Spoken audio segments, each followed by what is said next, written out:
सबसे पहले तो नसीराबाद में होने वाले किसानों के पुरअमन एहतजाज पे जो एफआईआर की गई है उसकी हम मजम्मत करते हैं।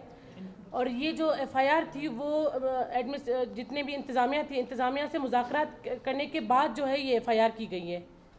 वहाँ पर जो एहतजाज चल रहा था, इंतज़ामिया आई है, इंतज़ामिया में जो है वो डीएसपी आए हैं, एसी आए हैं, इरिगेशन डिपार्टमेंट से लोग आए।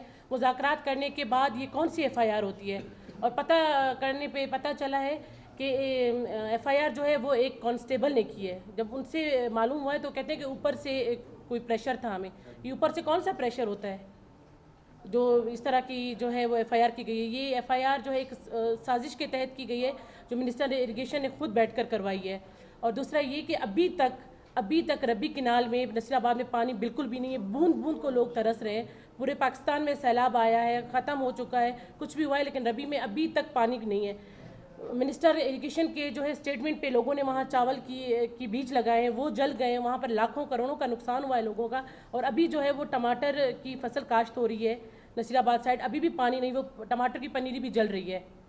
और दूसरा ये कि इरिगेशन मिनिस्टर कहते हैं 15 नवंबर को पानी खोलेंगे। 15 नवंबर को वहाँ नसीराबाद के लोग कौन सी फसल काश्त करेंगे?